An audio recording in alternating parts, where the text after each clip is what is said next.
नमः शिवाय दोस्तों, कैसे हैं आप सब। उम्मीद करती हूँ आप सब स्वस्थ और खुश होंगे। अब तक आपने शिव पुराण के 5 अध्याय सुने। आज है शिव पुराण अध्याय 6। इसमें हम सुनेंगे देवी उमा का हिमवान के हृदय तथा मीना के गर्भ में आना, गर्भस्था देवी का देवताओं द्वारा स्तवन, उनके दिव्य रूप में प्रादुर्भाव, माता मीना से बातचीत तथा नवजात कन्या के रूप में परिवर्तित होना, ये हम आज की वीडियो में सुनेंगे। कथा शुरू करने से पहले आपसे अनुरोध है कि अगर आपको कथा अच्छी लगे, मेरी ये प्रस्तुति अच्छी लगे, तो वीडियो को लाइक, शेयर, कमेंट जरूर करना। और अगर आप चैनल पर नए हैं तो चैनल को सब्सक्राइब जरूर करना। तो आइए शुरू करते हैं आज की कथा। कथा शुरू करने से पहले कमेंट बॉक्स में हर हर महादेव जरूर लिखना। ब्रह्मा जी कहते हैं, हे नारद, उसके बाद मीना और हिमालय आदर पूर्वक देव कार्य की सिद्धि के लिए कन्या प्राप्ति हेतु वहां जग जननी भगवती उमा का चिंतन करने लगे, जो प्रसन्न होने पर संपूर्ण अभीष्ट वस्तुओं को देने वाली हैं। वे महेश्वरी उमा अपने पूर्ण अंश से गिरिराज हिमवानों के चित्त में प्रविष्ट हुई। इससे उनके शरीर में अपूर्व एवं सुंदर प्रभा उतर आई। वे आनंद मगन हो गए और अत्यंत प्रकाशित होने लगे। उस अद्भुत तेज से संपन्न महामना हिमालय अग्नि के समान अदृश्य हो गए थे। तत्पश्चात सुंदर कल्याणकारी समय में गिरिराज हिमालय ने अपनी प्रिया मीना के उदर में शिवा के उस परिपूर्ण अंश का आधान किया। इस तरह गिरिराज की पत्नी मीना ने हिमवानों के हृदय में विराजमान करुणा निधान देवी की कृपा से सुखदायक गर्भ धारण किया। संपूर्ण जगत की निवास भूता देवी के गर्भ में आने से गिरि प्रिया मीना सदा तेज मंडल के बीच में स्थित होकर अधिक शोभा पाने लगी। अपनी प्रिय शुभांगी मीना को देखकर गिरिराज हिमवान बड़ी प्रसन्नता का अनुभव करने लगे। हे मुने, उस अवसर में विष्णु आदि देवता और मुनियों ने वहां आकर गर्भ में निवास करने वाली शिवा देवी की स्तुति की और उसके बाद महेश्वरी की नाना प्रकार से स्तुति करके प्रसन्नचित हुए। वे सब देवता अपने अपने धाम को चले गए।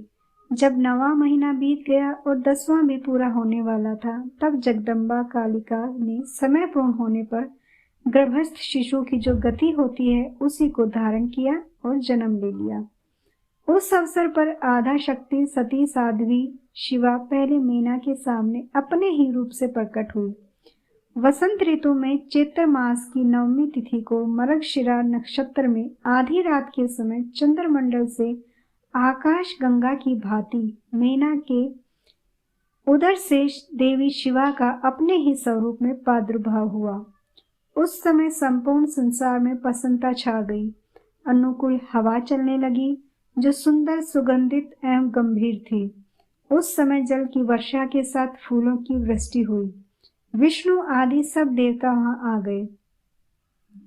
सबने सुखी होकर प्रसन्नता के साथ जगदम्बे के दर्शन किए और शिवलोक में निवास करने वाली दिव्य रूपा महामाया शिव कामिनी मंगलमयी काली माता का स्तवन किया।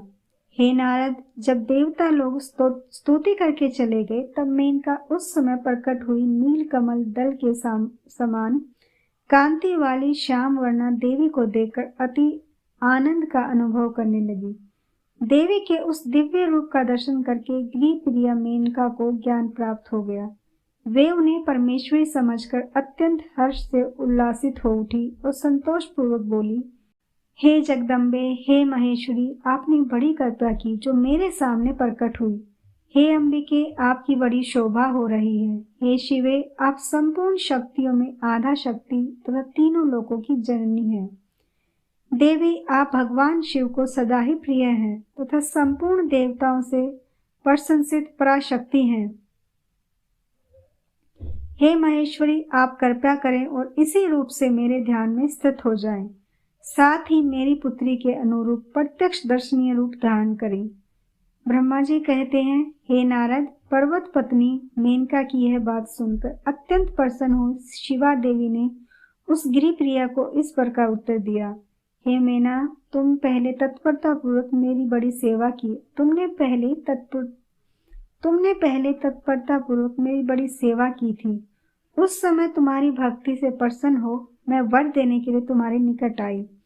वर मांगो। मेरी इस वाणी को सुनकर तुमने जो वर मांगा वह इस प्रकार है। हे महादेवी, आप मेरी पुत्री हो जाएं और देवताओं का हित साधन करें। तब मैंने तथास्तु कहकर तुम्हें यह सादर वर दिया था और अपने धाम को चली गई। हे गिरि कामिनी, उस वर के अनुसार समय पाकर आज मैं तुम्हारी पुत्री के रूप में पैदा हुई हूँ। आज मैंने जो दिव्य रूप का दर्शन कराया है उसका उद्देश्य इतना ही है कि तुम्हें मेरे स्वरूप का स्मरण हो जाए, अन्यथा मनुष्य रूप में प्रकट होने पर मेरे विषय में तुम अनजान ही बनी रहती। अब तुम दोनों दंपति पुत्री भाव से और दिव्य भाव से मेरा निरंतर चिंतन करते हुए मुझ में स्नेह रखो। इससे मेरी उत्तम गति प्राप्त होगी। मैं पृथ्वी पर अद्भुत लीला करके देवताओं का कार्य सिद्ध करूंगी। भगवान शंभु की पत्नी होंगी और सज्जनों का संकट से उद्धार करूंगी। ऐसा कहकर जगत माता शिवा चुप हो गई और उसी क्षण माता के देखते देखते प्रसन्नतापूर्वक नवजात पुत्री के रूप में परिवर्तित हो गई। तो ये था आज का शिव पुराण का कथा अध्याय 6। उम्मीद करती हूँ आपको ये प्रस्तुति अच्छी लगी होगी। धन्यवाद।